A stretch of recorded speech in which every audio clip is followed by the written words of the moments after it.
সাম্প্রদায়িক হিংসায় উত্তপ্ত পশ্চিমবঙ্গের মুর্শিদাবাদ, এমনই অভিযোগ বিজেপির রাজ্য সভাপতি সুকান্ত মজুমদারের।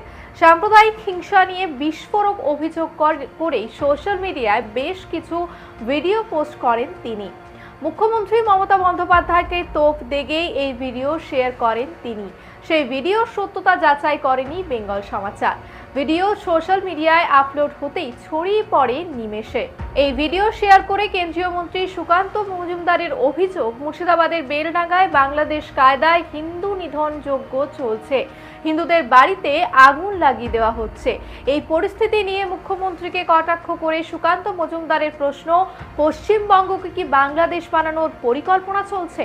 সোশ্যাল মিডিয়ায় তিনি লেখেন, সাম্প্রদায়িক মুখ্যমন্ত্রীর নির্লজ্জ তোষণের রাজত্বে গভীর রাতেও চলছে মুর্শিদাবাদের বেলডাঙ্গা, বাংলাদেশের কায়দায় চলছে হিন্দু নিধন যজ্ঞ।